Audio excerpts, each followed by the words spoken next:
Good morning, ladies and gentlemen, and a very warm welcome to this, the opening day of the 14th Global Mobile Broadband Forum. My name is Gavin Allen. I'm the Executive Editor-in-Chief at Huawei, and I'll be guiding you through the keynote speeches today and indeed tomorrow. The forum has become something of a key fixture in the mobile broadband calendar, starting back in Oslo in 2010. Since then, it's globe-trotted Vancouver, London, Zurich and Berlin, Hong Kong and Shanghai, Tokyo and Bangkok. And we're delighted, of course, to be returning here to always sunny Dubai. And coming from London, the concept of always sunny is certainly both unfamiliar and very welcome.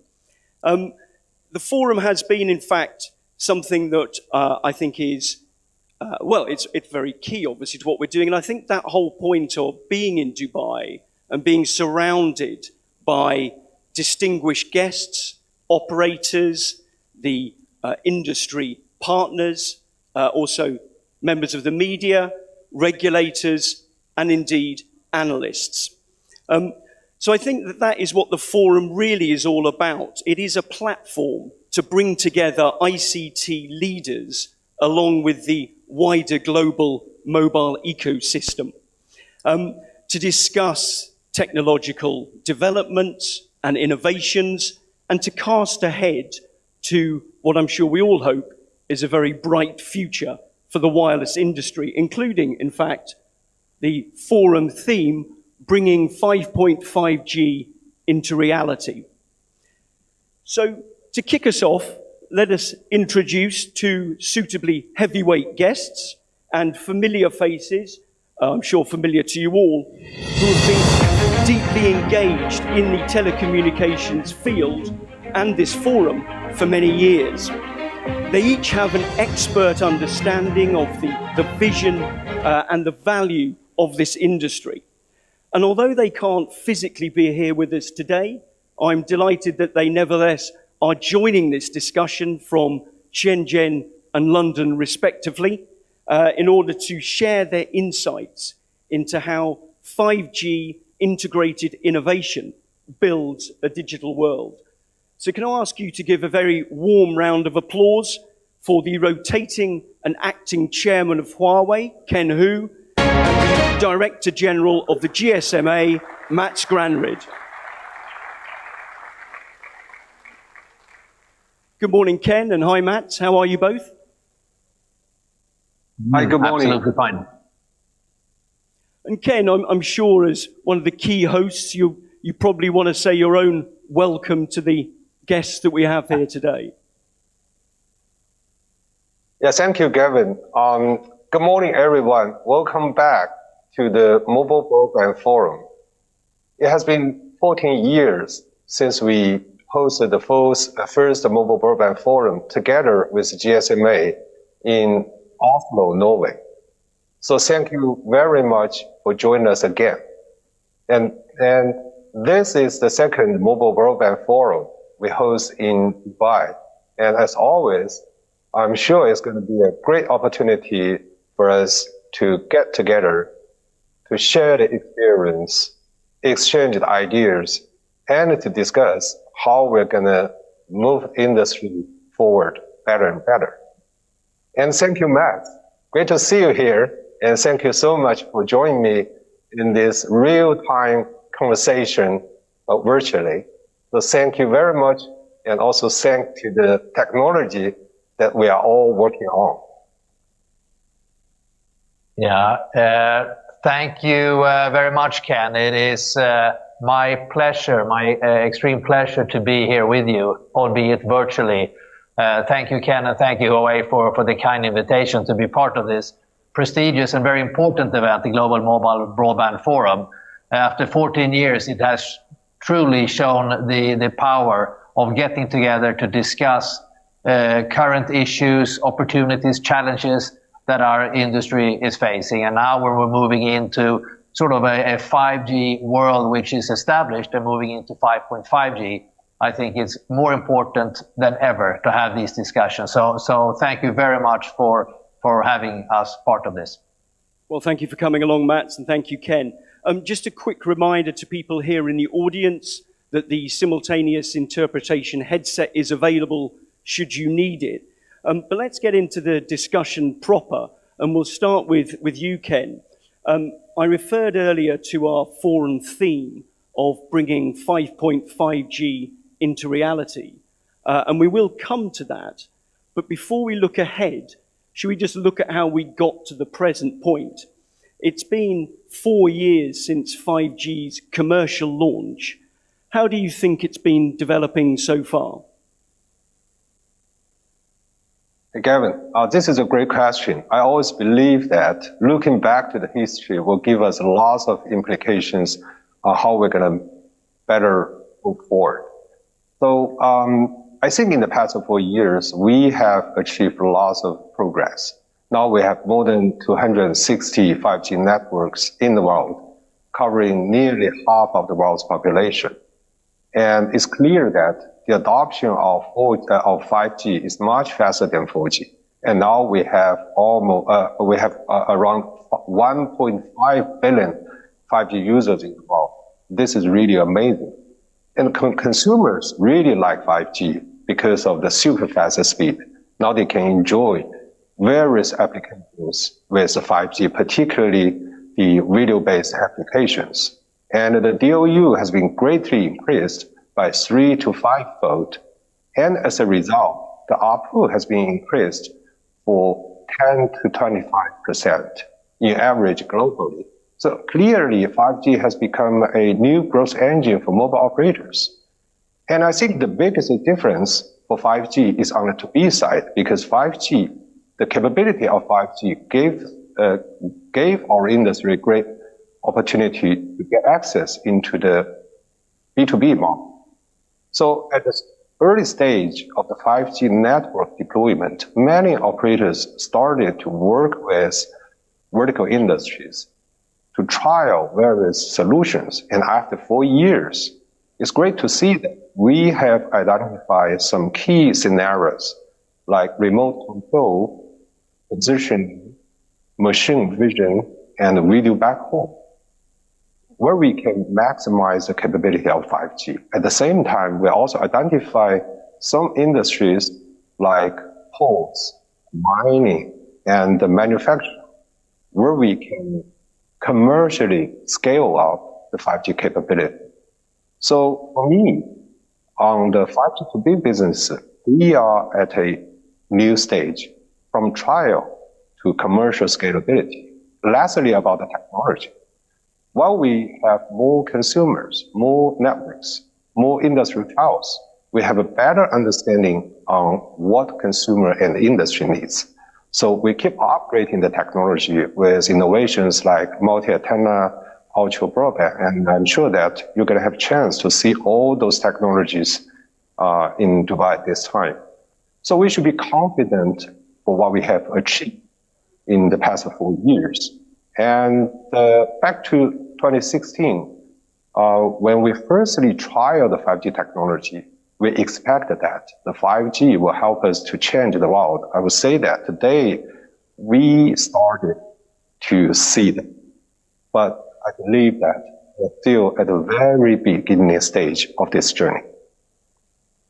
Mats, would you agree with Ken's assessment? It's a very positive assessment about the progress, the improved efficiency and performance. Where do you feel we're at with 5G?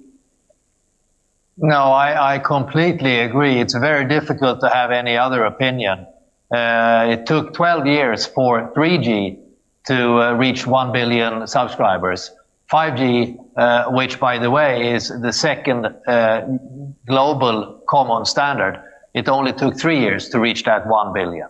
So no doubt the consumer benefit is certainly there. We see the willingness of consumers to pay slightly more, 10 to 15% more ARPU uplift, which is very encouraging for my members, for the mobile operator community. And it is powered by companies such as Huawei and other vendors of providing good products. We believe that 5G will, by 2030, have 5.2 billion subscribers. So truly, this is going to be a fantastic journey. And exactly as Ken said, 5G has very good products, very good capabilities for us as consumers, but maybe even stronger for the business-to-business side, where we're seeing many really interesting use cases and business cases emerge as we speak. And maybe a proof point of that would be during the Mobile World Congress in Barcelona, the big event that GSMA hosts. We see now that the participation is more than 50% from companies that are outside of the ICT industry. So clearly there is something going on there with other industries such as fintech, such as aviation, automotive. They want to understand, how can I use connectivity? How can I use this new mobile technology in a way to improve my own business? So I would say that we're very bullish on the future on 5G, and you know, it's going to be, it is a good run, and it's going to be an even better run in coming years. Ken, Matt's picked up on your word journey during that, and I think you suggested in your earlier answer that we're at the start of this journey, we're at the beginning of this journey. So where do you think that journey will lead us in 5 years from now? What are your expectations? Well, firstly, I fully agree with Matt that consumer really like 5G, and industry need 5G. So this is the right timing for us to pay more effort to push them up, to let them know how to maximize the capability of 5G. And I think looking forward, we have lots of work to do to enhance our capability, evolve the technology, create better user experience, scale up in industry, and also to maximize our investment, maximize the value of our investment on 5G. So for consumers, I think we need to keep enhancing the user, the consumer's user experience on the 5G, and promote more usage of data. So we need to have better network coverage to support the consistent faster speed. And we need more applications. I'm sure that this time you're going to see the new applications like the cloud-based phone, like the XR free, glass-free, and so on and so forth. But more importantly, I think we need to activate the ecosystem, particularly the application developers. So for that end, I believe the Open Gateway led by GSMA is a great way to help the developers to fully use the capability of our 5G network. And lastly, the operators can even think about more innovative pricing strategy. Because for 5G, the biggest advantage is not just the volume of the data, but the speed of the data. So if you can really make the speed as a differentiator of the user experience, so for me, like a consumer, yeah, I will be more satisfied, and I'd like to pay more with the higher speed. So for the business, I think the key are the scalability and the capability. So we need to scale up in the industry to focus on the key scenarios and the key industries that we have already identified, and particularly to work with the ecosystem partners and the vertical industries. And I think for that end, the Open Gateway can greatly help on the 5G2B, on the 5G2B side as well. So about the capability, I think our industry has a great opportunity to build a brand new capability, because the 5G2B actually gave us a great opportunity to play a different role in the industrial digitalization. But for that end, we need to go beyond the connectivity. We need to think about how we can build our capability on cloud, on PaaS, on artificial intelligence, on system integration. And lastly, on technology, I believe we need to keep innovating, because technology is changing so fast. Large language model, ChatGPT, driverless car, the demands are evolving every day. So our networks also need to evolve. And we as an industry, as a whole, we need to get ready for the future.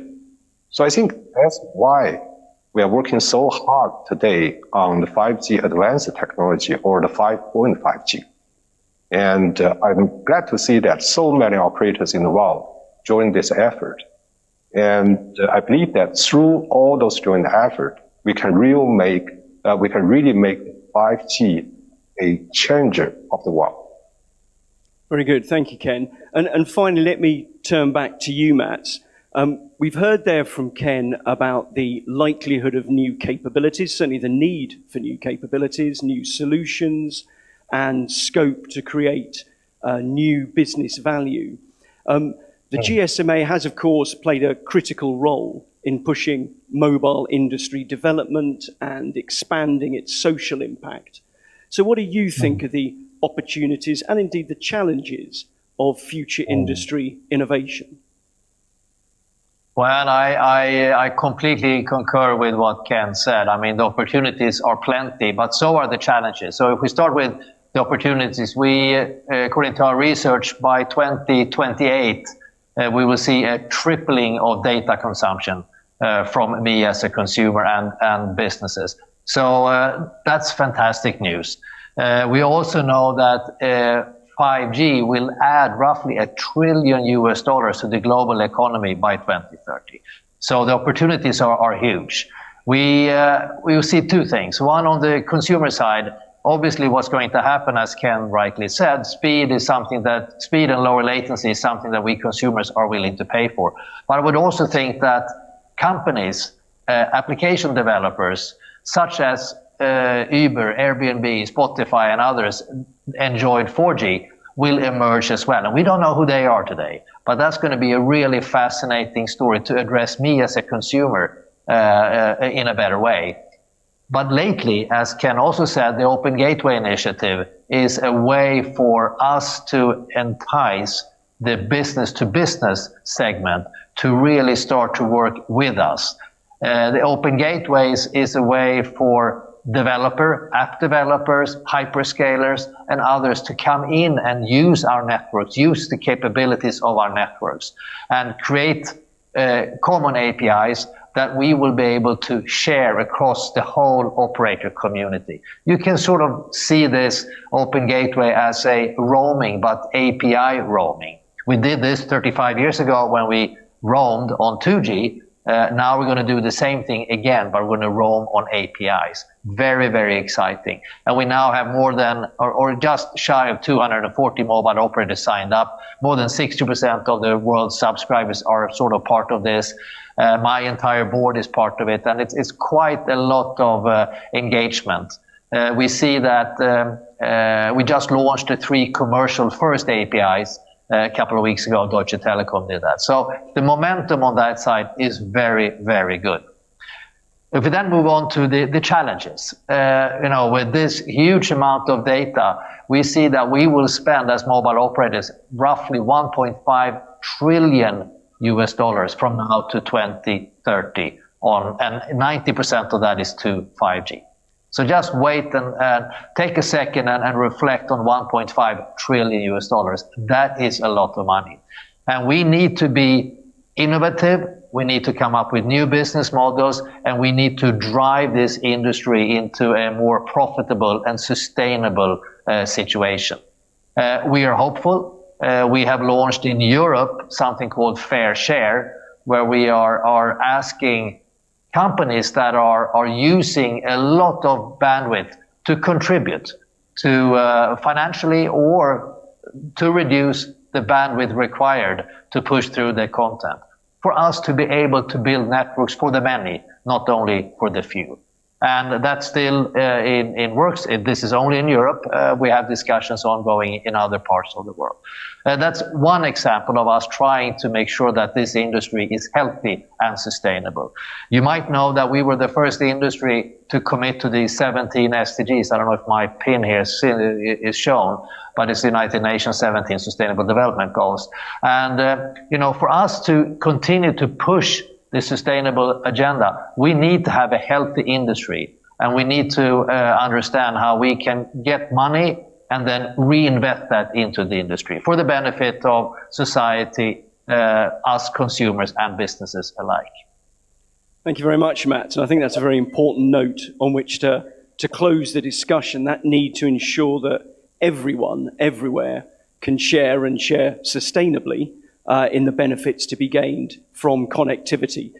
So thank you to Ken Hu and Mats Granryd for their wonderful insights. And can I ask you to give them both another round of applause, please? Thank you. Thank you. I should perhaps add my own private round of applause that the connectivity held up, and with suitably robust technology, it could have been a very lonely 15 minutes up here on stage if that had failed, but thankfully it didn't. So let's pick up on some of the themes that Ken and Matt spoke about there, starting by exploring how the mobile network industry can better release the power of connectivity. And again, to pick up on what Matt said about the usage gap and closing that usage gap, making the whole of society more prosperous. I'm pleased to say that with us to speak on that subject, 5G driving digital transformation for all, is Matt's colleague, Alex Sinclair, who is the Chief Technology Officer for the GSMA. So over to you, Alex.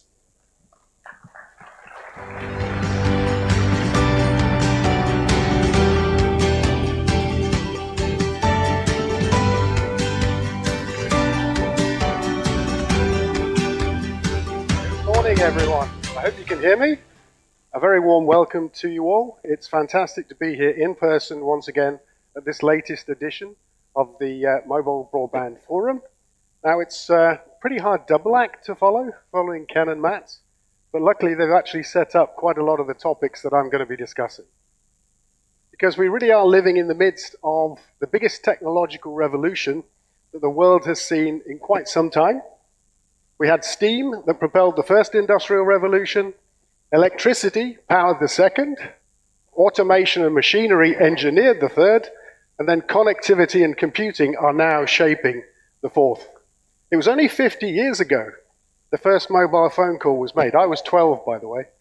And today, as has been said, our mobile networks cover 95% of the world's population. That's around 5.4 billion unique mobile subscribers. Now, by any measurement, that's a pretty phenomenal growth curve. Over the past 50 years, our industry has changed the world, enabling a digital transformation on a scale that's never been seen before.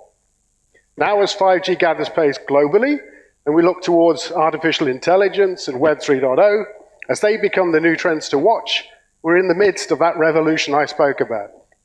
But it's one that has connectivity at the center of everything, bringing endless potential to all businesses and opening up opportunities for partnerships and collaboration across virtually all sectors. So, ladies and gentlemen, the 5G, the most advanced wireless technology yet, is actually changing the world right in front of our eyes. With around 1.5 billion connections after just 4 years of launch, we're witnessing the fastest global revolution in wireless technology ever. Today, as I think Ken said, we've got over 250 mobile operators that have already launched commercial services in around 100 markets. And that's just the start. As 5G gathers pace, we see the benefits spreading across the whole of the economy. Among consumers, again, Ken referred to it, 5G is expanding the base of those who consume digital entertainment content on a more regular basis. Here, our own GSMA intelligence data shows that the average revenue per user has indeed increased in selected markets like Australia, China, Japan, and South Korea, just to name a few. Now, while the consumer market has been the focus of early 5G deployments, we all know that, including, by the way, instances of 5G bringing high-speed broadband to communities beyond the range of fixed networks, we all know in this room that it's the enterprise segment that represents the largest opportunity within the 5G era. We're already seeing 5G driving digital transformation projects across different industries, virtually all of them. And as Matt said, by 2030, we expect that 5G will be adding around $1 trillion annually to global GDP, and almost half of that is expected to come from the service sector. So we're already starting to see many use cases emerging from across the world. In the manufacturing sector, for example, China Mobile and Huawei won the GSMA 5G Industry Challenge Award at the Glomos in Barcelona this year for their work in developing the world's largest 5G factory campus application with Midea Group, an electrical appliance manufacturer. While China Unicom, Huawei and partners won the Glomo for the best innovation for connected health and well-being, developing China's first mobile stroke treatment platform. And the world of construction, this time in Singapore, I believe, we've got 5G connected CCTV cameras that allow robots to scan sites in 3D. And they're expected to significantly improve site safety by enabling image recognition systems to detect potential hazards. And even in the sporting arena, we've got fans that can watch the action, they can replay it from multiple angles, they can get real-time statistics, they can enjoy higher definition multimedia, augmented reality, and even purchase food, beverages, and merchandise more easily. For those pioneering industries and others, operators need to keep delivering the services that will support this ongoing innovation. Developments that will be commercially available in the near future, again, alluded to by both Mats and Ken, improvements in MIMO, uplink coverage, dynamic spectrum sharing, and integrated access backhaul are just some of the examples. Now, this progression points to yet more exciting enterprise use cases and business opportunities. For example, new features will include below 1 centimeter location accuracy. But it's not just accuracy. 5G is crucially the first wireless technology that can reliably replace cables for mission-critical systems, enabling all kinds of businesses, greater flexibility, and at the same time as reducing cost. So future 5G value will also be driven by making available enriched network functionality, enabling developers to join in with us in building a digital ecosystem that will benefit operators, industries, and consumers everywhere. That's why this year we launched the GSMA's Open Gateway to do exactly that. Using the well-established concept of roaming, interoperability, Open Gateway provides a framework of common network APIs, bringing universal access to networks, operator networks, enabling developers and cloud service providers to improve and build new digital services and accelerating the development of new immersive technologies. The exposure of advanced 5G functionality through common APIs will leverage new ways to monetize 5G and quickly deliver new services on a global scale, benefiting all stakeholders. Our momentum is building fast. We've got 35 operator groups. I think Matt said 240 opcos, representing more than 60% of the mobile connections around the world. And that's already participating in the initiative. We had 8 proofs of concept when we met in Barcelona in February. That then grew to 23 last month. And as Matt said, Deutsche Telekom launched a number of these APIs 2 or 3 weeks ago, and they're just the first. The APIs range from really simple things like device location and SIM swap to more complex and valuable things like edge discovery and quality on demand. And that is just the beginning. In the coming years, we'll see many more APIs developed, creating new markets, offering new services and functionalities, and unlocking value from 5G connectivity, which will flow into the global economy as a whole and hopefully strengthen future investment as well. This is an incredible opportunity for telcos, working together on a common strategy, for the developer ecosystem to capture their requirements, and for big tech to ensure that APIs solve new product and business challenges. As more partners join the initiative, we have the potential to build a really deep ecosystem, enabling innovation across industries and verticals, and bringing the transformational benefits of connectivity to all. As we look to the future, as has already been said, 5G and 5G Advanced will take center stage now for many years to come. We have to remember we're only in the 4th year of the current technology cycle. There's lots more opportunity left to discover. And at the same time, of course, our industry wouldn't be where it is today if we didn't keep pushing, looking ahead at the next generation of technology as well. So, ladies and gentlemen, I've been involved in this industry not for many years, many decades. I can honestly say that there has never been a more exciting time to be a part of it. As we keep evolving, the possibilities keep growing, And right now it feels like literally anything is possible. As I stand here talking to you about future opportunity, it seems almost unbelievable that it's only 50 years ago since that first mobile phone call was made on something the size of a shoebox that could only talk for 35 minutes. As an industry, we have proven what can be achieved through collaboration, partnership, and hard work. But we have to keep working at it, working together to build a firm foundation for the next generation of intelligent connectivity.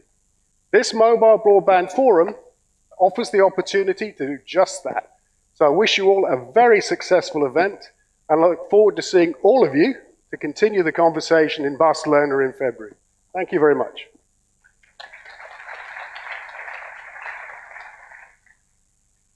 Thank you so much, Alex. As you say, the phenomenal growth curve, endless potential, and building a firm foundation for the future. And in fact, a firm foundation is now being brought up to the stage for the next speaker, because there are certainly firm foundations here built in the UAE, which, as we know, has been at the forefront of 5G network construction. And to talk about that and to share his own experiences of 5G development, we're delighted to have Saif bin Ghelaita, the Executive Director, Technology Development Affairs for the UAE's Telecommunications and Digital Government Regulatory Authority. Welcome, Saif.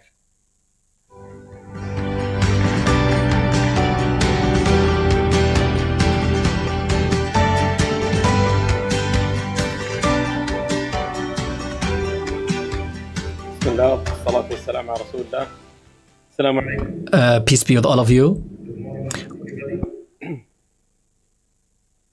Your Excellencies, distinguished guests, ladies and gentlemen, it is my great pleasure to welcome you all to the MBBF 2023. First of all, I would like to thank the organizers for their hard work in putting together this event.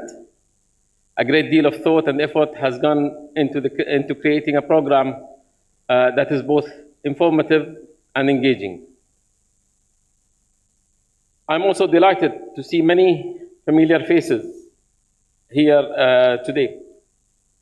This forum is truly a global event, bringing together operators, regulators, industry organizations, manufacturers, industry partners, media, analysts worldwide.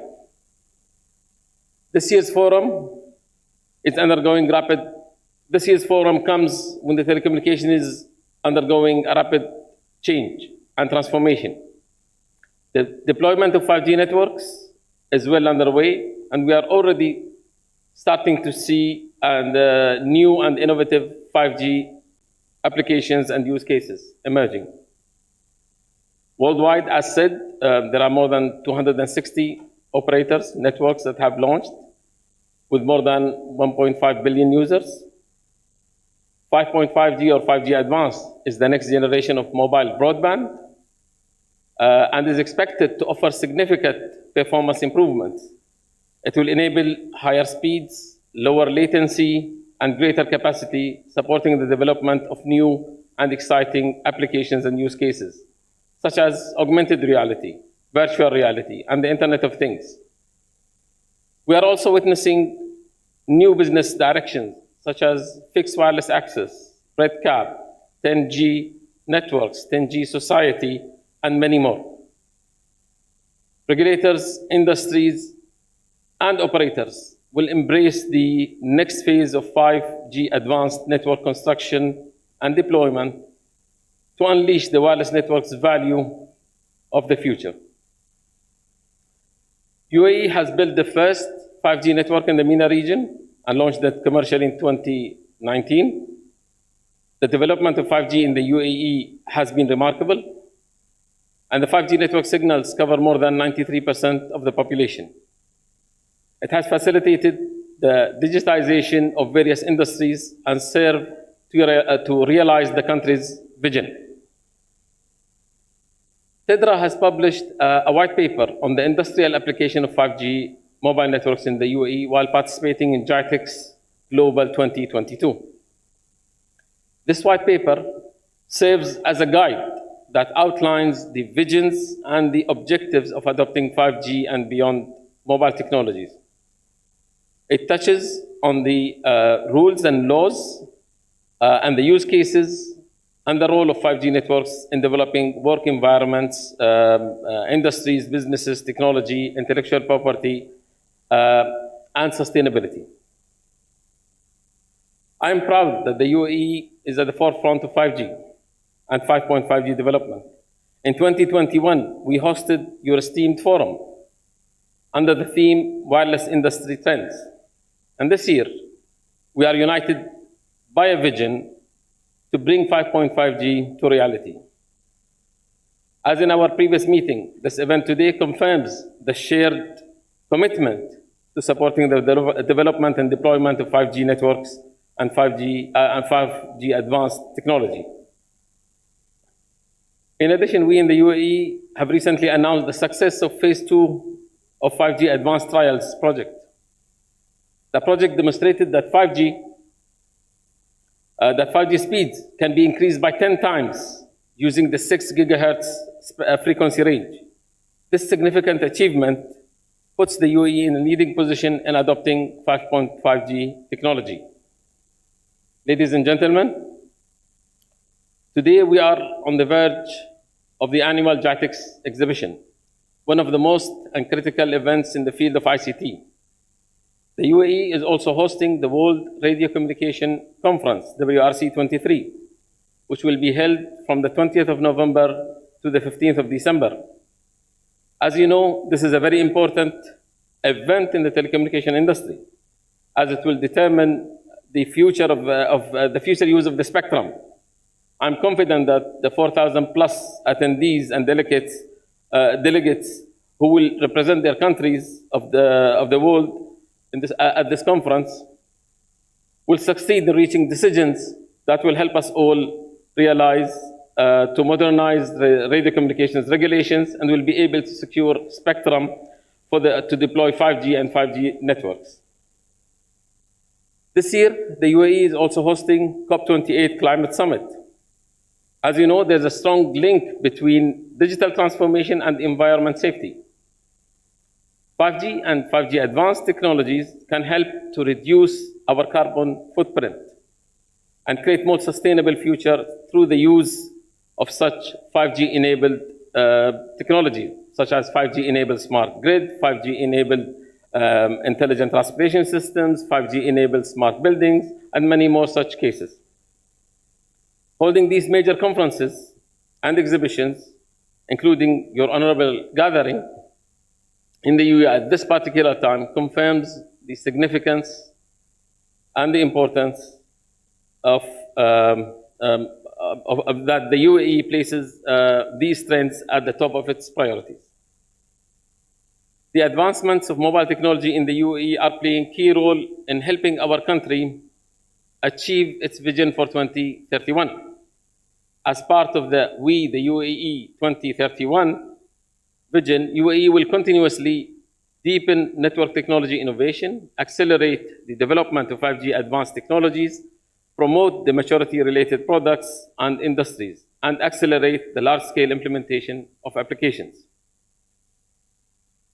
Collaboration is the key to unlocking the full potential of the opportunity of this technology. When stakeholders work together, they can achieve much more than what they can achieve on their own. At TDRA, at the Telecommunications and Digital Regulatory Authority, we collaborate with other governments, with government entities, locally and globally, with businesses and society to develop and implement effective policies and programs. I'm confident that the MBBF 2023 will be a productive and informative event in this context. I look forward to hearing from the experts here today, and I'm excited to see what the future holds for 5.5G technology. Thank you and welcome again, and hope to see you during the event. Thank you.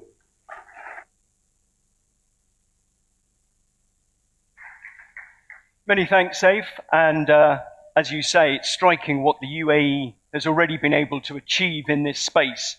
And as you said, leading the way on 5G. Next, let's invite Karim Benkirane, the Chief Commercial Officer of Due, up to the stage to offer his thoughts and analysis on the subject of fixed wireless, enabling new opportunities to sustain 5G business value realization. Karim.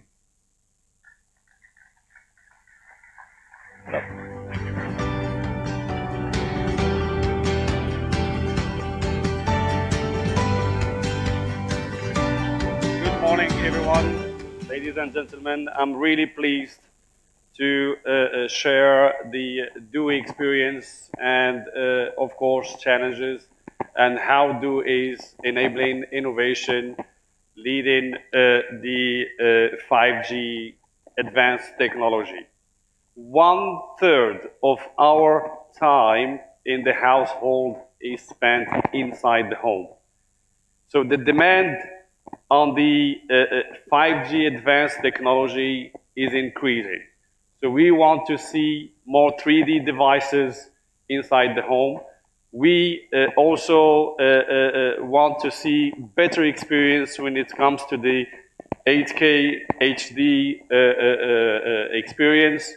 And as you know, on the business side, enterprises are always demanding on the symmetric upload and download high speed. So we believe that the 5G advanced technology is the right answer and is also the evolution from the 5G. Now, we are proud of being part of the most growing subscribers in the 5G compared to the rest of the world. So the GCC today is setting the growth from 18% to 86%. So this is also another push for us to make sure that we can take the 5G to the next level.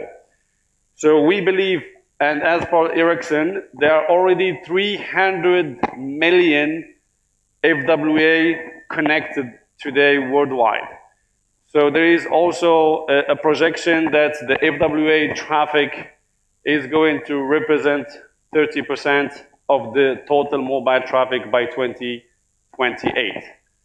So more household connected. There are almost 1 billion unconnected household globally. We already going to reach 300 million by 2028, but the potential is there. And we believe that the 5G FWA is going to help to connect more and more. And of course, with the 5G advanced, we believe that we will be even providing better experience than fiber. But this is more a future looking. Now back to really a do case in the UAE, where we are trying to segment the market into 3 different use cases or 3 different needs. The first one is to connect the unconnected. And here we can think about a majlis in a really a bigger villa. We can think about a farm in the middle of the desert where the fiber is not really reaching that. So this is one of the segments we are trying to better understand and make sure that the FWA can deliver the best experience for our customers. The second use case is about the backup for the large enterprise and also for the SMEs when it comes to fiber connectivity. So we believe that the 5G can be also a backup for the fiber. The third one is on the SMEs. And as you know, there's a lot of mobility required when it comes to a few use cases, photographer, retailers, events, and then all of that. So we believe that FWA is also a good technology and also can provide a great experience to deliver whatever I would say outcome of that. So in DO, we have tried to explore more and more segments in the market to make sure that the FWA can really answer the need. So household on one side, different type of SMEs. So we can see retailer, we can see definitely different type of businesses. So what was the outcome for DO for the last 2 years? So our 5G traffic kept increasing, and now it's almost 60% of the total traffic is coming from the 5G. So this is a great achievement. This means that our market adopted the 5G technology, and definitely when we look at the churn, when we look at also our NPS, the experience is getting better and better. So the 5G is really a good answer to this kind of demand. So we have seen also that the market, the fixed market growth by 19%. And of course our market share and value share. So there is definitely an opportunity here which has been materialized for the last 2 to 3 years, and we believe there is more to come. Now, definitely there are challenges which we can experience now with the 5G. So the indoor coverage is one of the challenges. This is where we are pushing technology and our partners to make sure that we can have as good as the outdoor coverage inside the home to make sure that our customers can enjoy a great experience. So the second challenge is that the expectation of our customers. So customers, they don't know the difference between fiber or FWA. So for them, it's connectivity, it's Wi-Fi. So here the expectation is really in terms of speed and latency and capacity is more the fiber expectation. So this is where the FWA needs to keep innovating.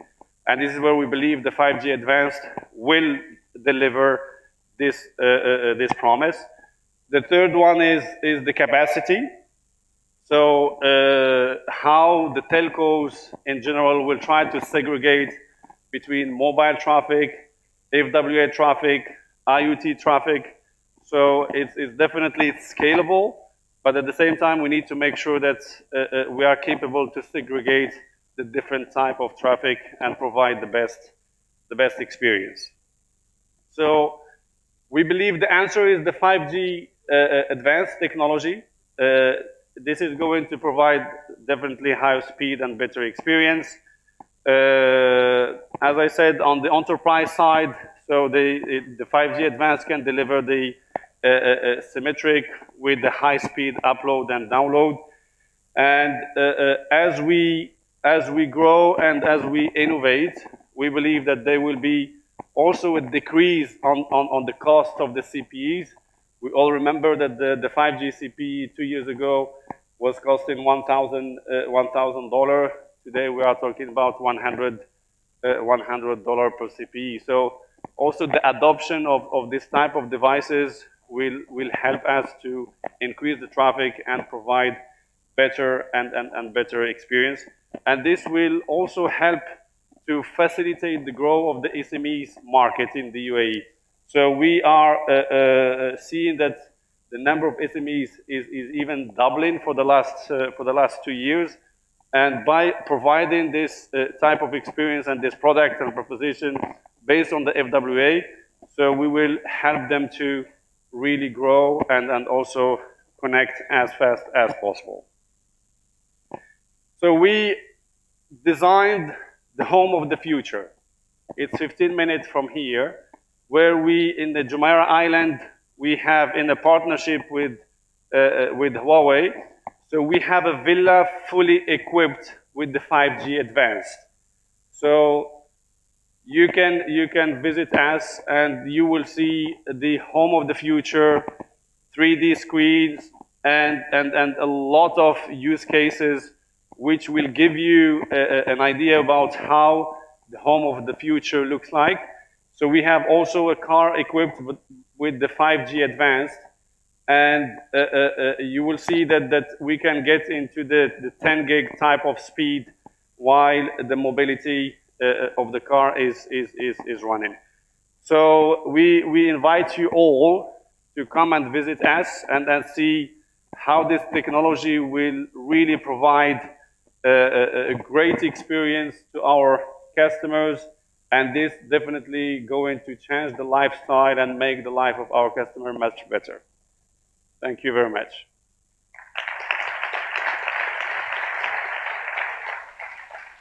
Thank you very much, Karim. Thank you.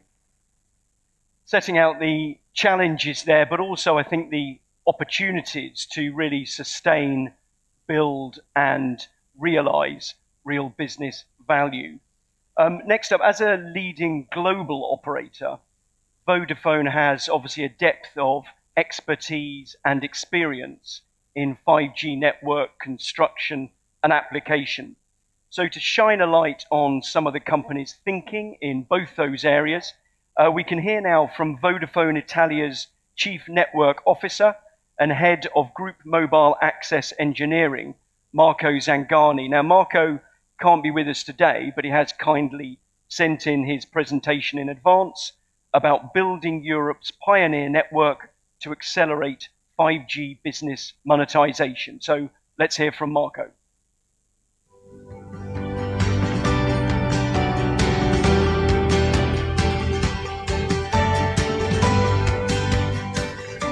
Good morning to everybody. I'm happy to introduce you to this topic. I would have liked to participate in person to the meeting, but it was not possible for me, so I will be giving this speech, hoping that you can find this interesting. I'm Marco Zangani. I'm the Chief Network Officer in Vodafone Italy, as well as the Head of Mobile Access in the engineering team at European level.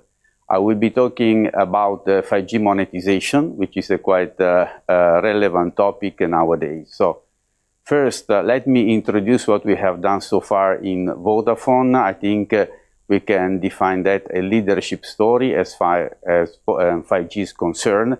And then I will show you what we have done in order to take out the best out of 5G in terms of monetization and impact for the customers. So let me start with what we have done in 5G.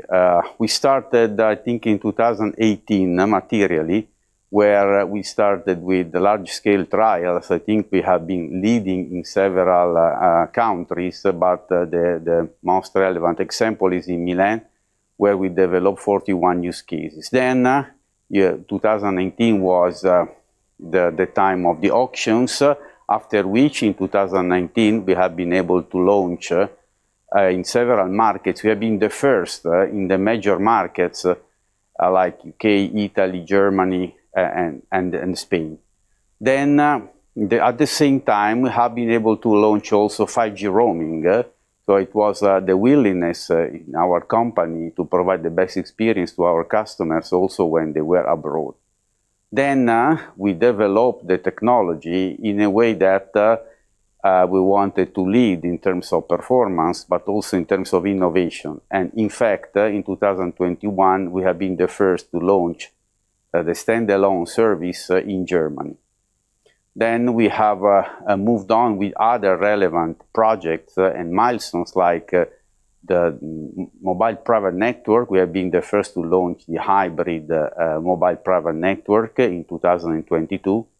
And we can say that now that with 332 cities covered in Europe, we have a very large footprint, which is relevant for the business. So this is what we have done. It's very important because when you want to be the leader, even in markets in Europe where there is a very tough competition, I think it's the way to really position in the market and try to make the most out of the technology. But let's really come to the real topic of the presentation. That is how we approach 5G monetization.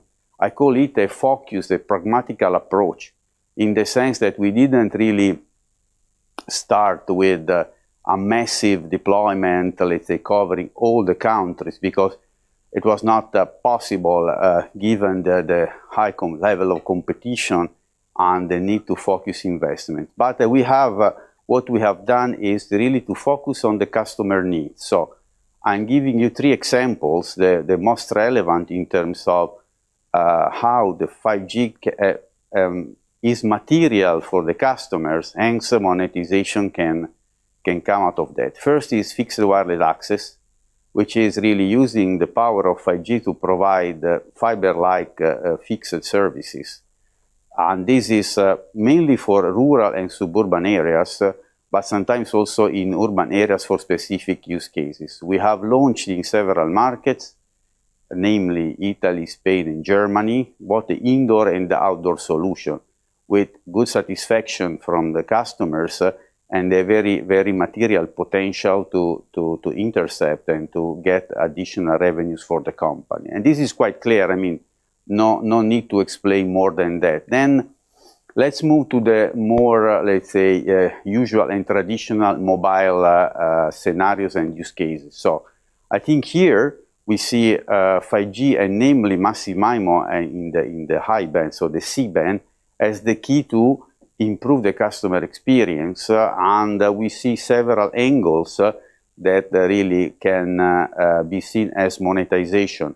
First, we have a clear increase in performance for 5G customers, but also 4G customers benefit by the fact that there is an offload. So all the customers are better off when we deploy 5G in the cities. And here the key for monetization is premium services and premium tariff plans for 5G customers, but also on average, if we have a 4G offload, we spend less in for 4G capacity, and we can also enhance the energy saving and be more efficient in providing mobile services. Then I come to the third example, which is also very, very specific, and to be honest, the real maybe 5G, where the real 5G services and applications can be seen, and it's mobile private network with 5G. Here we expect that all the potential of 5G will be unleashed.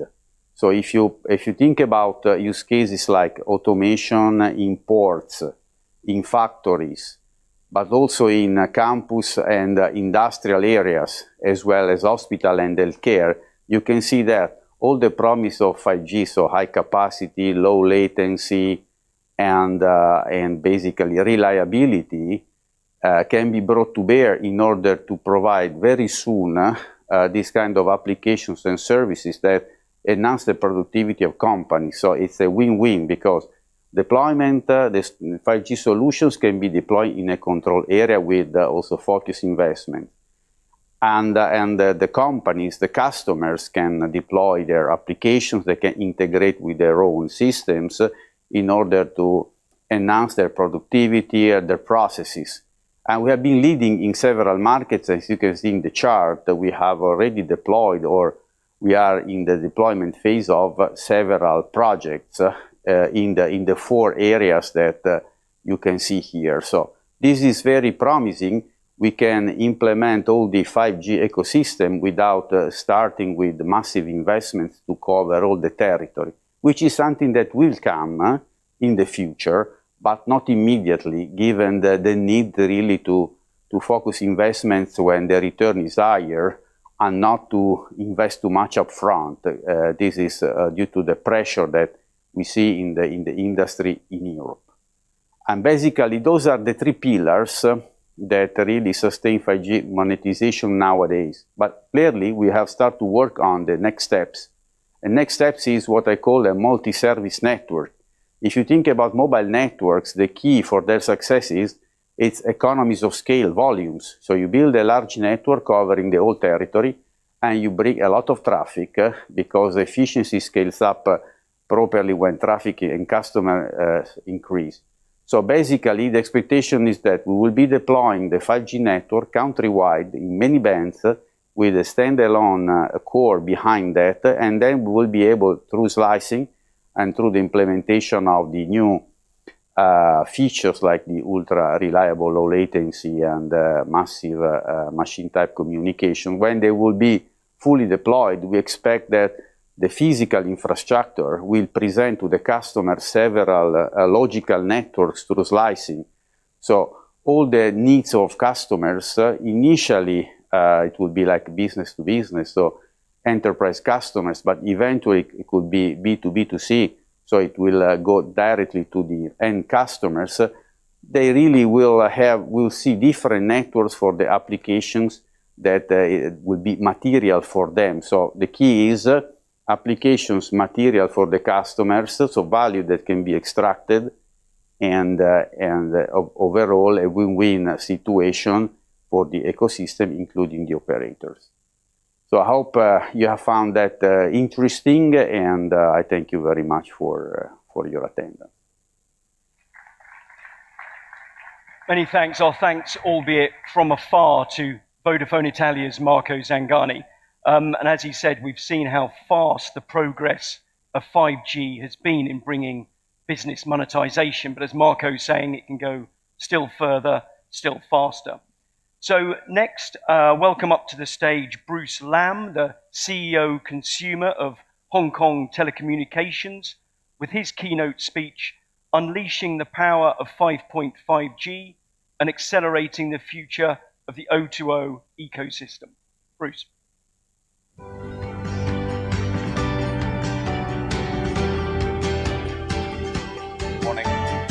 Morning, everyone. So today I'm going to share some stories from Hong Kong, and why I starting with the fireworks. You know, we have the National Day just last week, and we have a big firework. But I want to talk to that story by the end of in my presentation, how the firework relate to the 5G. But I'll take a look at what.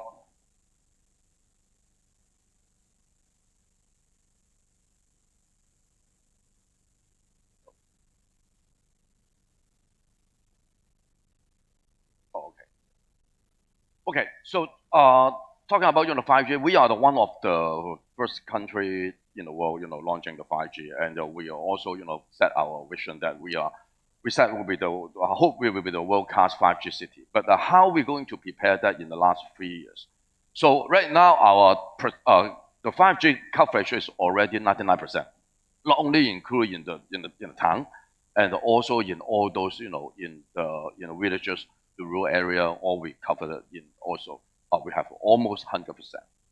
So we believe as the success operator, the level coverage actually that is the most important. So we are very committed, to invest, in our 5G infrastructure in our network. So right now we leverage all those different spectrum to ensure our network have the best quality.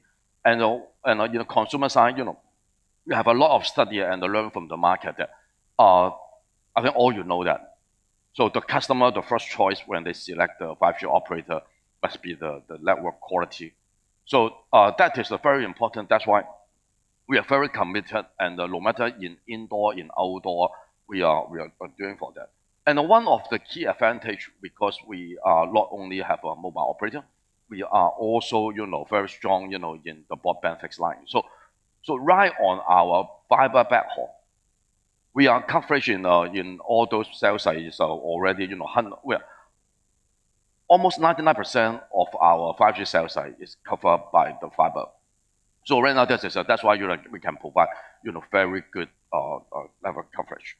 So we are looking forward today. We come here. We learn from the new the 5.5G, and we prepare for that. And I think that a lot of experts were going to talk about the 5.5G. No need I'm stay there, going to explain that. But I try to share how I'm going to use it and how do we prepare them in Hong Kong. So something I wanted to share with you, and actually 5G to HKT, actually it is very, very important. Because in the 4G time, in the last decade, we were running 4G, and because a lot of the competitions in the consumer side and the prices continues dropping, and it's difficult for us, going to have the growth in our top line and bottom line. So 5G, it is a good timing come and give us very good reason to all our Hong Kong customers going to replace them. So we are happy to share with them. We launched the 5G, in the June 2020, and right now almost 3 years, and our penetrations is almost, the 5G penetrations almost 45%. And I also, learned from different countries that they said, and the penetration can go not that difficult, but the challenges is how we improve the output. Happy to share with you that, and every pen of that, all those 45%, our average, we can increase $9 per pen.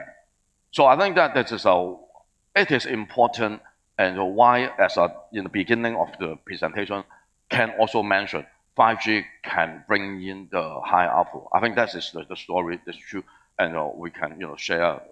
We love to share how to make it. So we continue. Another important key thing is we continue invest in our network to make sure in every speed testing we must be the best in the market. I think that one it is important. How do we secure our brand to be the best 5G in Hong Kong? So my belief it is. So we talk about a lot of 5G, talk a lot of ecosystem. How is the ecosystem in Hong Kong? And we are the 5G operator. We are not only selling the pen to the customer. And the most important it is, we must to involve different industries, work together, and to promote 5G. If the relationship between only the customer, the end user, and the operator, that is only talking about the level. But right now, we want to build more and more players and work together how the 5G works. So go back to the 3 years ago and how we prepared the 5G, and all those is quite success story and the success applications I want to share with you. The music, I think that one last year I already covered them, and we are the first city to launch, the high-def music. So music actually is important. You may not be aware that what the music player you're using in the phone probably may be using the MP3 quality. That's a very low quality. But 5G's come, and we use the high speed. We can transmit, the very high-def music, and that's why we're very committed, and we're working with our partners in the music partners in Hong Kong, and to build, talking about, the 24-bit musics. So the file size is 10 times than the MP3. That means, the consumption will be 10 times more. And that is, I think, it will make our very success, in the area. A video, we talked a lot in this morning, talking about, 4K multi-angle. I don't want to cover that. And the AR part, I will talk a bit later. But one thing that is some secret I want to share today, we never shared before, and we are the operator in Hong Kong. We have the most 5G applications we prepare to the market. So why is that? It helps, for the especially, for the contract renewal rate. If the customer they subscribe all those services or one or two of those services, the renewal rate is 6% higher. So I think that is very, very important, to how to secure our base. Especially we are the leader in the market. Our market share is talking about 40%. So another it is the churn rate in the consumer side. Okay, we are 0.6%. So all those applications actually really can help the loyalty what they still staying in our network. So actually this is important. So I'll talk about the ecosystem, and we not only we want we and the customer using the 5G, but we need to we hope we try to build a platform that different players, different industries can work together and ride on one platform. And a lot of the industry I saw that they also in a bottleneck, how do we, they're using the new technologies is upcoming. So when 5Gs come, everybody want to I want to 5G, I'm 5G ready. But actually, they are not very clear what 5G it is. I think that is a good time and good opportunity to us going to leading them. So we are the biggest 5G operator in Hong Kong, and so we invite them together and use a centralized platform and using 5G. How it works? So we use AR. So we know that, you know, the beauty of the AR, not only we can get the time sensitive, and we also, the location basis actually is important. So that is what the game we're using. And we build a lens, we build an apps, we call the AR lens in our phone. And just, you know, the customer download that. When they, you know, they just, you know, take up the phone, open the app, and they will see, you know, different AR features, figures, you know, in what they saw. So, and that is the, you know, as I'm saying, you know, the AR, the beauty, we have the location.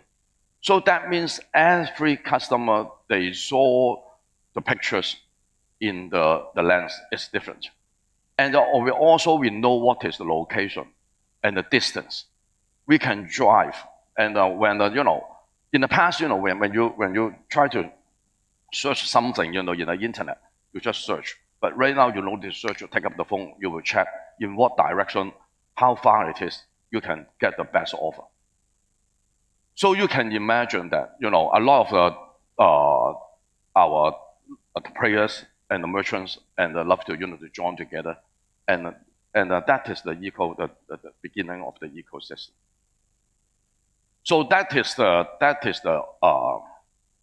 wheel. When you're in Hong Kong, when you open up the phone, you will see what it is, and you will see different logos. You can see in that area, 129 meters have a Starbucks, and that is have a Kentucky in that area, 126. So the beauty it is how we drive the O2O, and give the most convenience information to the customer when they're using them. A lot of the merchants, they have a good offers, but they don't know how to, you know, using the pulling power to pulling the customer, you know, to the outlet. So that is the idea. You can imagine why we're trying to be the coordinator of the whole platform, because we have, you know, 4% market share in the market. And we invite different, you know, we have a million of customers. You can imagine all those big brands, they have also millions of customers. And if they're all using together and we leverage together, when we will see the multi-offer, you know, in the lens. So it is very leveraging, and so it is a very, very successful, you know, ecosystem platform we built. Another important beauty of the AR, it is, you know, how do they recognize the figures. So it is the first AR billboard, you know, we built, you know, in Hong Kong. And actually it's already 2 years ago, 1 to 2 years ago, but how it works. And also using our, you know, the AR lens.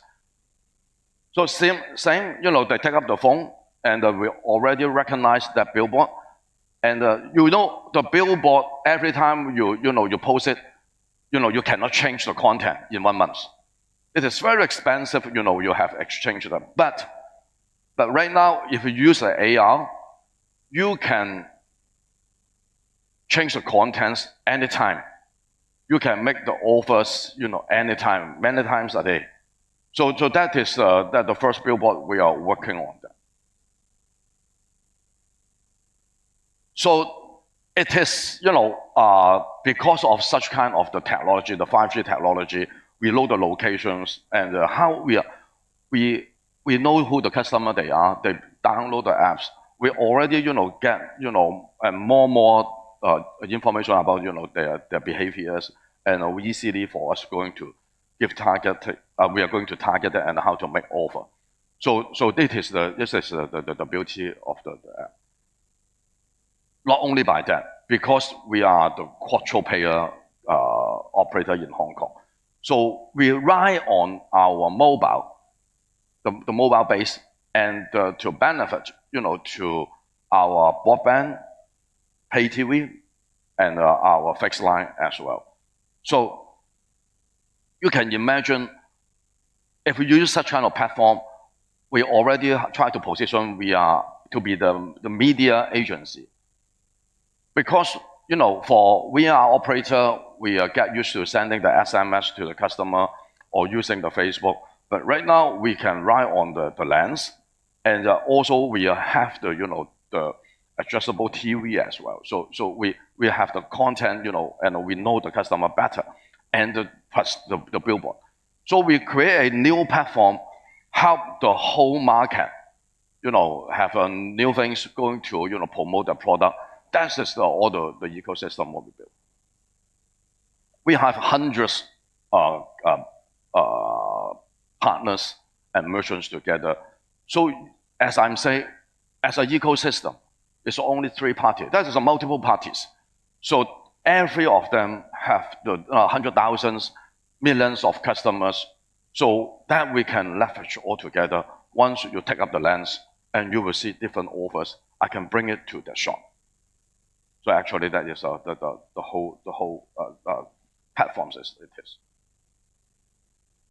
So well, we already, you know, some data is going to share. You know, have many merchants, and we provide all millions of the coupons that we pass to, and because, you know, the whole lens, they have the wallet as well. They can, you know, when you download the offer will already, you know, into the wallet. They can using anytime. So 5.5 definitely it is we will go on. Before we go to 5.5, I think, you know, the 5G, the whole infrastructure, I think that is very important. So we have to make sure, you know, we have a very leading coverage, or in terms of technology speed, you know, in 5G, and then we're looking forward for the 5.5.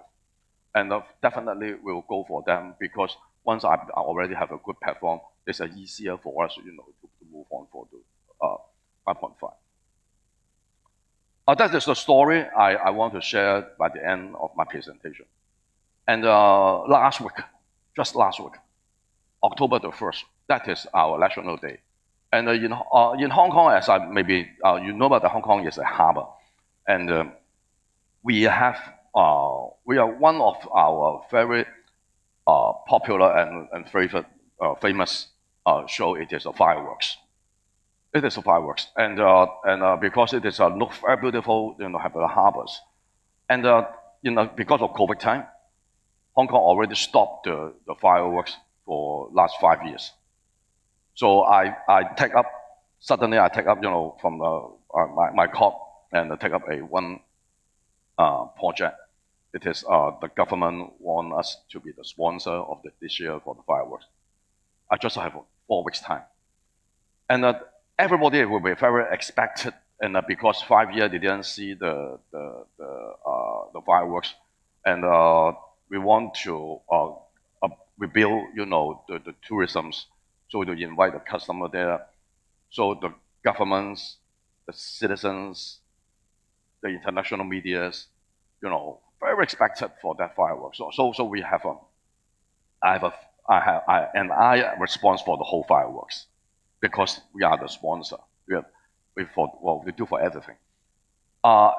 When I discuss with the firework providers and ask them, because everybody looking for new. 5 years, you didn't have a fireworks, or they're talking about, okay, or they have the new pattern. Okay, they're expected. So when I talk to them, and he asked me one thing it is, and he have a dream that, can we use the drone, you know, to use different angles to taking the fireworks, rather than, you know, all, you know, in the, you know, in the harbor side and the different buildings and the taking. I think they said the level of success, because it's very simple. When the firework times, more than 500,000 of people, they will stand beside, you know, the harbors. They will uploading their fireworks. So as an operator, how you scaring, you know, 500,000 people uploading together? So secondly, it is, and I believe in some lot of guys, and they must, do some, naughty things, to try to do the interference for the network and count those things. So we have to find a way, to do it. So they never do it. So they talk to me and when the first meeting, and I say, okay, I already get the idea. Definitely we can. As I learned from Huawei, I learned from my engineering team, 5G have a key features. It is called slicing. Slicing, right? We can using slicing, and we are also can using right now in Hong Kong. We are using the NSA, and we can try to use the SA wave. So this is, and we talk to our team. It's new. It's it is quite new and very well thinking. And eventually, we are using our 5G SA slicing wave, the world first, to launch them. So at the moment, they're also very nervous and exciting. It's not easy because all the media's, millions of people, governments are looking at them. So that is that we're using, the 5G slicing, to control the drone. Okay. So take a look what is our drone. That is using our drone, to take, a different angle of the fireworks.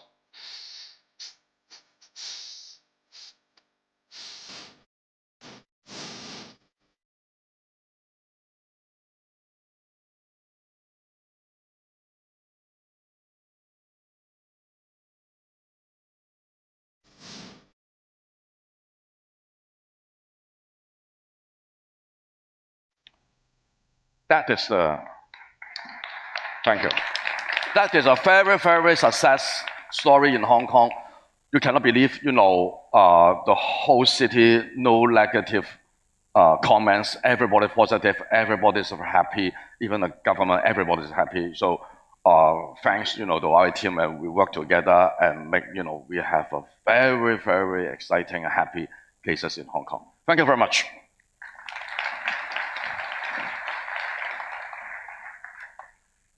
Thank you very much, Bruce. Some fascinating successes to reflect upon there, not the least of which was that spectacular firework display, as he said, in Hong Kong just last week. So congratulations again on that. As we've heard throughout this morning, digitalization is becoming more and more pervasive in our daily lives, changing how we work and how we interact with each other. So to speak on the subject of technology driving change, I'd next like to invite Sean Collins, the founder and chairman of CCS Insight, to deliver his keynote speech. Sean. Thank you, Gavin. Thank you. Good morning, everybody. Thank you very much. Thank you for those presentations. My job here for about 10 minutes as an analyst firm is to just reflect a little bit more broadly on some of the things that have been said, and to perhaps give you some encouragement for what 5G and 5.5G has to offer. Technology driving change is what we're going to do there. If you don't know CCS Insight, I'll talk about that in a second. We'll talk a little bit about 5G, what status we're at. You've heard already some of that from the GSMA. Our numbers are slightly different, but they're all big. And then talk about two things we think are really important inside 5G and 5.5G in terms of being able to generate some level of return, additional level of return to what we're seeing already. The CCS Insight, we provide a lot of analysis and research and consultancy. You'll see that up there. We're going to focus on the networks and the 5G stuff, and that's very important today. But more importantly today, we should also say that, and this is a big shout out for the Global Suppliers Association, of which Huawei is a board member. This is where we do all our research for the GSA, and we're the exclusive research partner. You'll see that quoted a lot up here. So let's have a look at 5G really just for 2 minutes and kind of reflect on the jobs that are required of you and your teams and where things are. You've already heard about a lot of this today, so I don't intend to spend a lot of time on it. But the complexity of delivering technically and commercially a 5G network is like nothing we've ever seen before in our industry. Trying to deliver just some of these challenges is very different to having a firm, buying some spectrum, buying a network, selling the network, and going on to the next generation.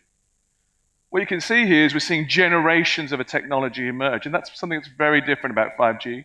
Standalone offers what some call real 5G, very important. We've got to find some way to account and drive value out of the collision of compute and connectivity, whether that's delivering a cloud-native experience for our own agility and the ability to be able to deliver very diverse types of solutions, and then deliver it with perhaps a complex technology, including virtualization of that network at the RAN level. We've got to be able to do it and encourage those kind of communities, which aren't naturally our partners in this, so the likes of the developers and the open gateway opportunity that the GSMA is sponsoring. And as an analyst firm, we are very, very positive about the open gateway opportunity that's up there in the initiative. We think it's a very important initiative to try and give some level of consistency to a developer, largely based in the internet or on the mobile device app ecology, to come on and consider 5G as a platform in itself. If we're going to do that, and we're going to release the value of 5G, we have to encourage developers to think about us as a platform. And we've got to do all of that while we're trying to make sure that we respond to our green and sustainable responsibilities in our own global environment and our own national environment. It's not easy being you guys, you men and women right now. And there are a couple of really exciting opportunities which 5G emerges in 5G. And I'm going to concentrate those at the very end because we think that's where there's a lot of growth. I was really excited to hear both Vodafone and Du in particular talk about some of these opportunities. And we'll talk about both private networks and the re-emergence of fixed wireless access in the last couple of years, which we are delighted about. But if I'd have been stood here 2 years ago, fixed wireless access would have just been another note on a slide. So where are we with 5G? I think, forget about the numbers and whether they're different from anybody else. They're just big. We're in a very big market now. We're coming into a level of maturity in this marketplace where we're starting to be able to be more comfortable about what the opportunities are and how we can monetize them. 1.8 billion connections is definitely a platform if I'm a developer to think about. 545 operators out there, 275 operator launches in 103 countries. This is a long-term, maturing technology that's out there that's going through an evolution, which is very important, and we're excited to see what comes next. But it's also fair to say that in the maturing, we've seen that the rate of growth start to ease back a little bit. And that's, I think, because of some of the challenges that you've seen this morning, all of the major operators talk about. It's still very exciting. And by the way, we've still got a very, very long way to go on 5G. But that level of maturity means that we're not seeing the kind of growth of networks that we saw maybe 2 or 3 years ago. We're starting to see that edge down a little bit. But the opportunity now is not what is 5G, but what is 5G for. Now we have standalone and the ability to be able to deliver standalone networks out there. And you've seen it, this is a map again of where 4G and 5G is deployed across the marketplace, largely at the moment in developed nations, although that's increasingly boundaries are being pushed into the developing nations, and we're starting to see that build, and that's a really exciting opportunity going forward. But what's really important to remember, and I think sometimes we forget this in this marketplace, and Alex certainly mentioned it earlier, is this network is only 4 years old. Even the most optimistic ideas about whatever 6G is going to be will tell us that 6G is not available to us until somewhere in the early 2030s. 2030 is the most optimistic I've heard. I think we'll do very well to get anywhere close to that date. So actually 5G and 5.5G and whatever comes through in 23, in release 18, 19 and 20 is the only game in town probably for the next 5 or 6 years. So 5G is maturing, but we're still in a very early stage of where the market is being developed out there in our industries and in the world.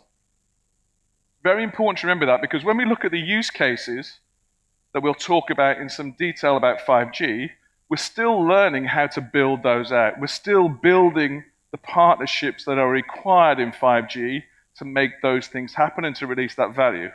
Whether it's the virtualization of the compute type of environments that will give you the agility to be able to deliver those networks both internally and externally, to deliver the kind of business transformation that you heard from all of the operators this morning. It's going to be interesting to see that go. You heard, it was interesting again to hear Mats this morning talk about, he sees this as a largely enterprise type of opportunity right now. It's something we've been saying for a while. But as I said before, 5G is the only game in town. And if 5G is going to be a success, we have to build the partnerships across a broad level of stakeholders in order to make it the best, the most valuable stakeholders, the most valuable network that we've ever had.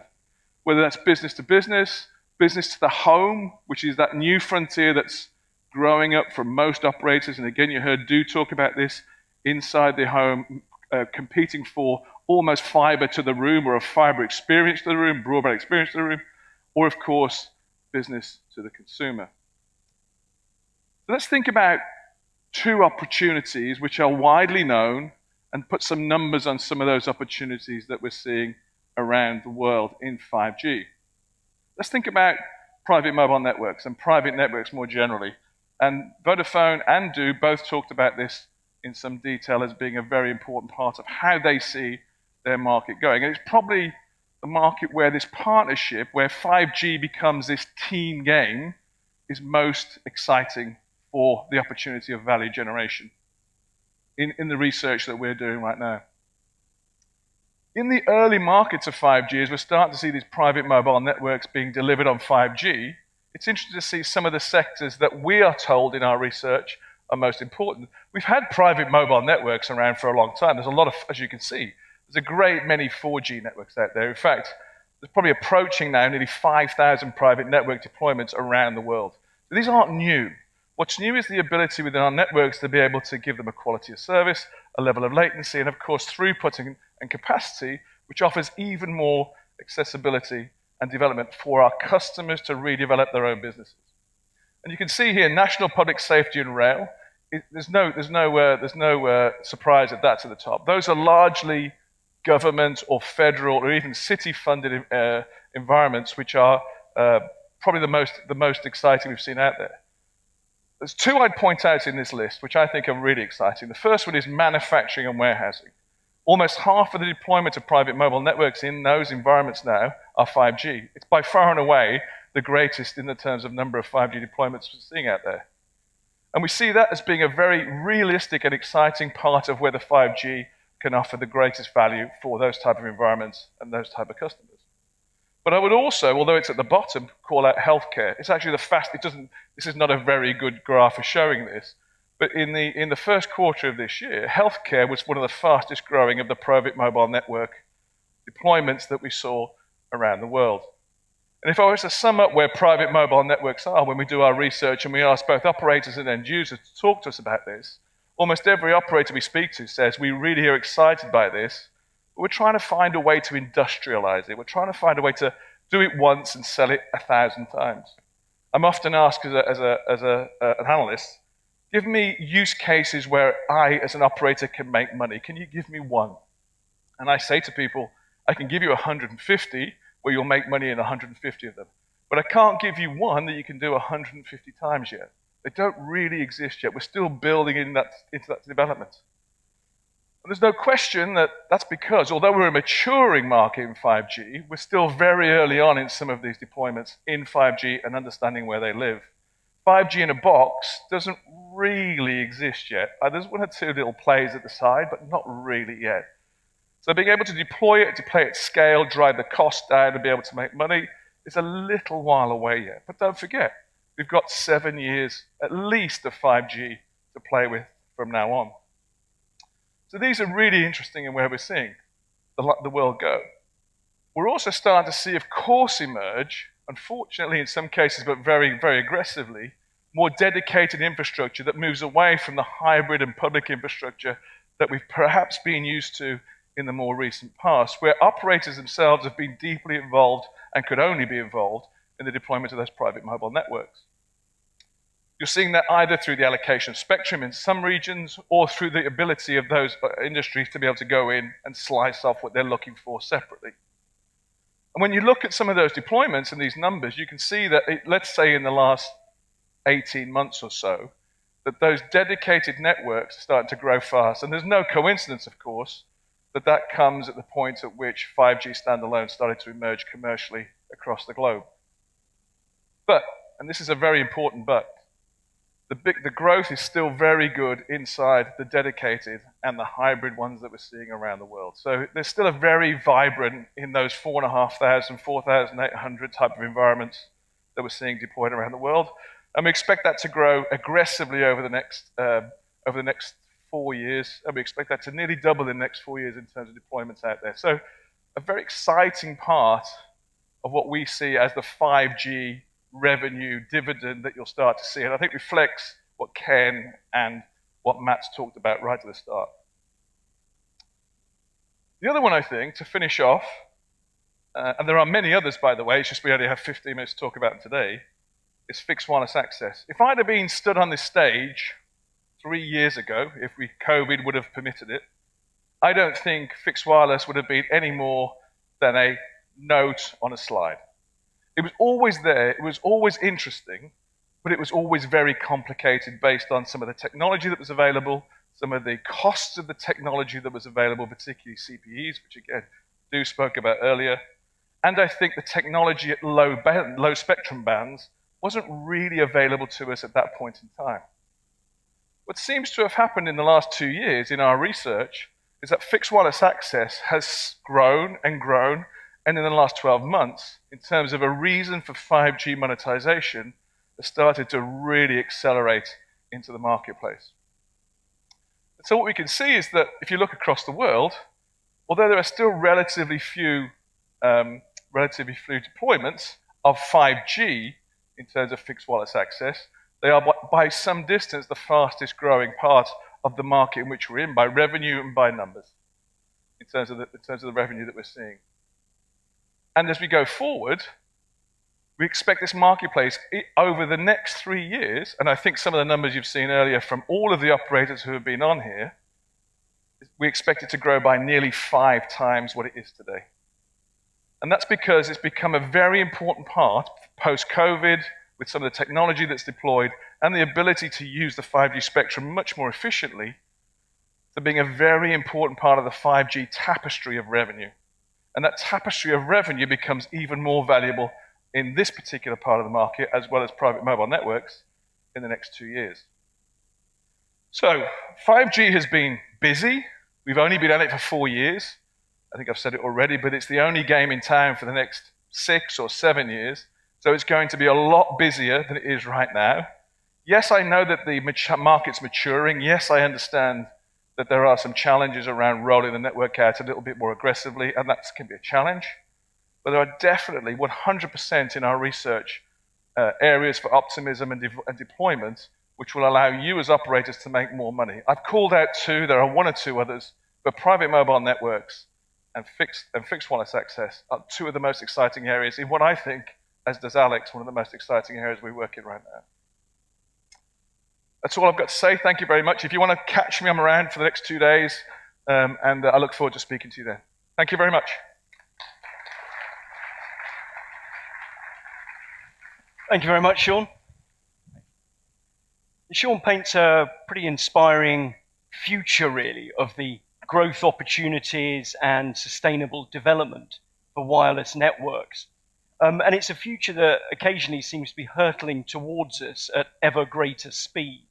And therefore the question is, how do we prepare ourselves and adapt to face up to that future and those opportunities and the new landscape that'll come before us for ICT? Well, for some guidance on that, let's hear from Li Peng, who is the Corporate Senior Vice President and President of the Carrier Business Group for Huawei. And his speech, the closing one of this morning's session, is powering a positive 5G business cycle and embracing 5.5G. Welcome.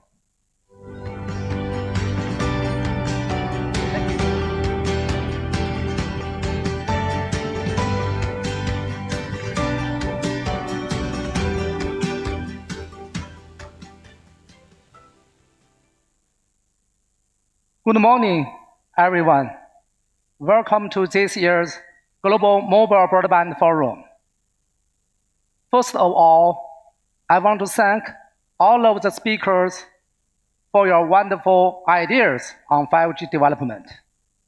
And today, I'd like to share my thoughts about how we can drive greater 5G success. Let's look back at history.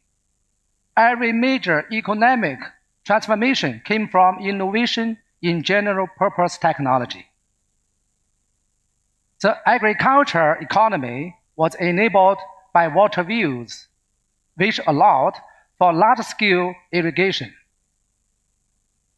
In the industrial economy, electric power reshaped manufacturing and launched the age of electricity.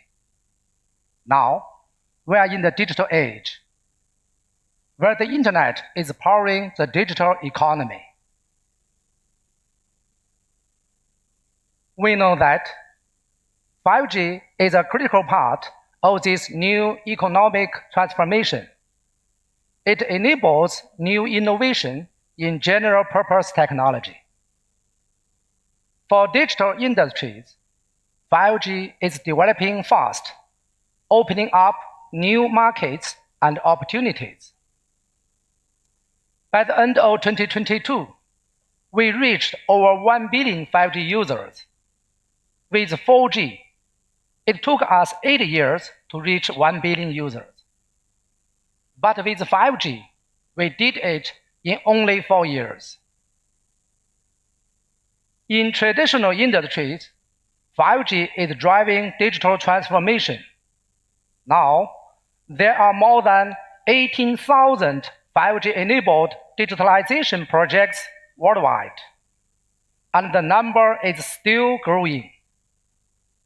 These projects bring incredible new value to industries like oil and gas, mining, healthcare, ports, and smart cities. For enhanced MPB services, innovation in multi-antenna arrays and beamforming deliver gigabit downlink and megabit uplink capabilities. For MMTC services, technologies like 5G New Radio and NB-IoT are already supporting more than 3 billion IoT connections around the world. As for URLLC, with breakthroughs in network slicing and edge computing, we have seen a 100-fold increase in 5G virtual private networks over the past 4 years. We know 5G has shaped the digital economy we see today. So how will it shape the future? Let's take a look at this video.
As you can see, the future entered into us in order to transform itself in us long before it happens. So today, I'd like to share 5 trends that will shape the future. These changes are changing how we live and work, and will have a significant impact on social and economic development.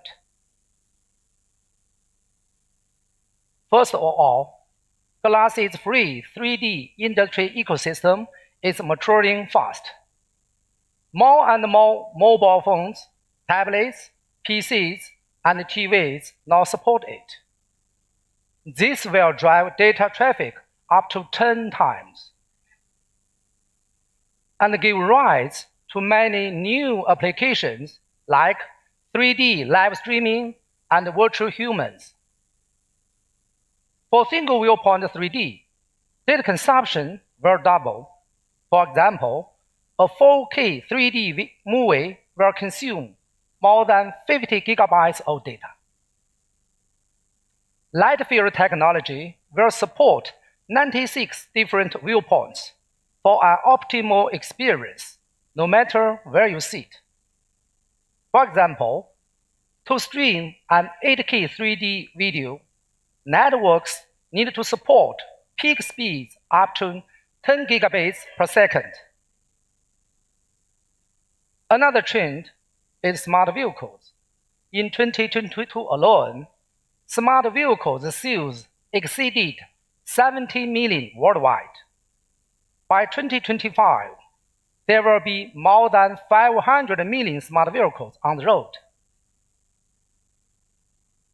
With high bandwidth and low latency networks, smart vehicles will be able to share information with people, vehicles, roads, and the cloud in real time. In assisted driving scenarios, smart vehicles will consume more than 300 gigabytes of data every month for cloud-based model training and weekly algorithm updates. In self-driving scenarios, data consumption will rise by 100 times. In Beijing, there are already thousands of self-driving vehicles on the road. Each vehicle generates hundreds of terabytes of data every day. For applications like this, 5G advanced networks will be critical. With gigabit uplink and stable latency, they can support real-time backhaul of 1 terabyte of data, enabling algorithm updates within hours.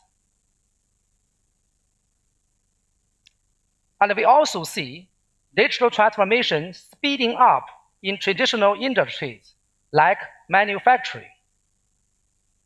Moving forward, digitalization will extend from support systems to production systems. These scenarios will place much higher demands on 5G networks. Network latency must be lower than 5 milliseconds with 5 to 6 nines reliability. And we also need network innovations like dual FET and selective receiving, as well as deterministic scheduling for both uplink and downlink. These will help support high levels of concurrence and deterministic networking and connect the cloud and edge computing power more efficiently. In China, Huawei worked with a carrier and industry partners to build the first industry's 5G advanced-based production line. The trial is a success, opening up a $100 billion market for 5G-enabled industrial controls. What's also on the rise is demand for cellular IoT. In addition to NB-IoT, 5G will also need to support medium-speed RedCap and passive IoT. This will expand IoT connections across even more scenarios, supporting more than 100 billion IoT connections. RedCap enables 300 Mbps downlink and 100 Mbps uplink. It can also support home broadband and video transmission services, delivering a fiber-like user experience. Passive IoT enables wide coverage and precision positioning, which is suitable for end-to-end smart logistics. For example, in the home appliance manufacturing sector, passive IoT provides visibility along the entire distribution and production chain and increases the overall productivity by 30%. The fifth trend I'd like to share is booming growth in intelligent computing power. With the rise of useful developments like foundation models, demand for AI computing power will double every 3 to 4 months. By 2025, it will be 100 times greater. Larger bandwidth and lower latency networks are crucial for unleashing the full potential of AI computing power. Networks will also need to become AI native.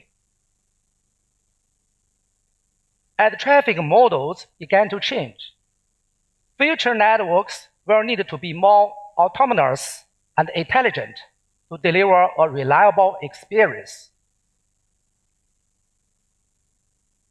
To make the most of the 5 trends, mobile networks need to have 6 key features: 10 Gbps downlink, 1 Gbps uplink, deterministic networking, support for 100 billion IoT connections, integrated sensing and communications, and they need to be AI native.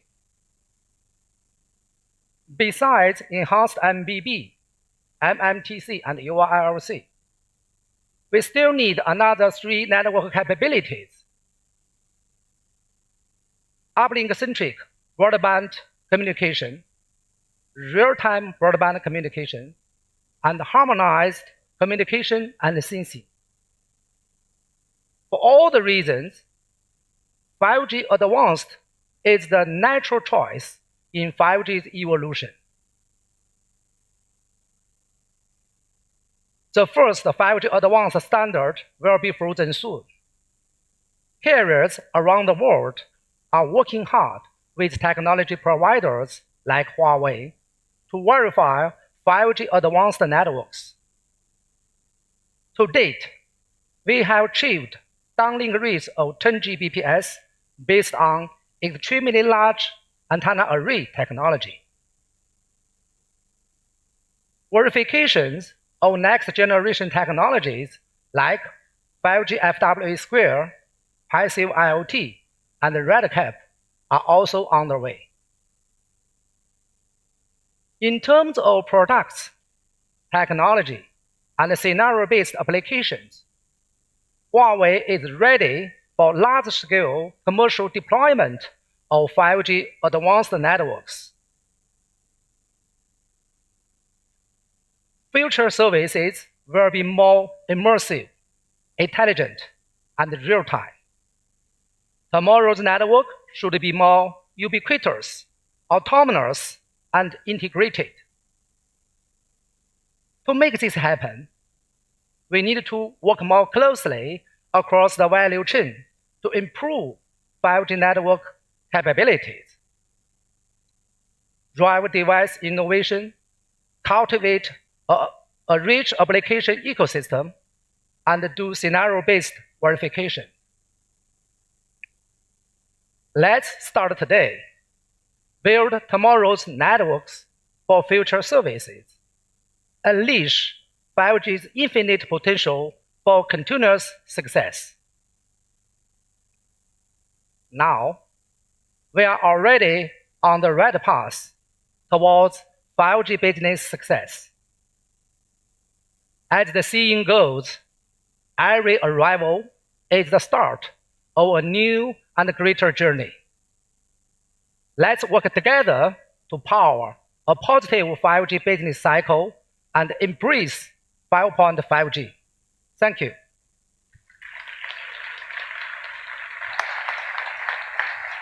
Thank you, Lupin. That's a very striking quotation to finish your presentation, and it goes alongside the equally striking quotation from earlier on about the future enters into us. And in fact, as overall very positive, very thought-provoking, it's a particularly fitting way to end this session today. Plenty of time as you head off for lunch to mull over what we've heard today from Li Peng, but also from the entire array of speakers. So can I ask you just to give all of our speakers one last round of applause, please?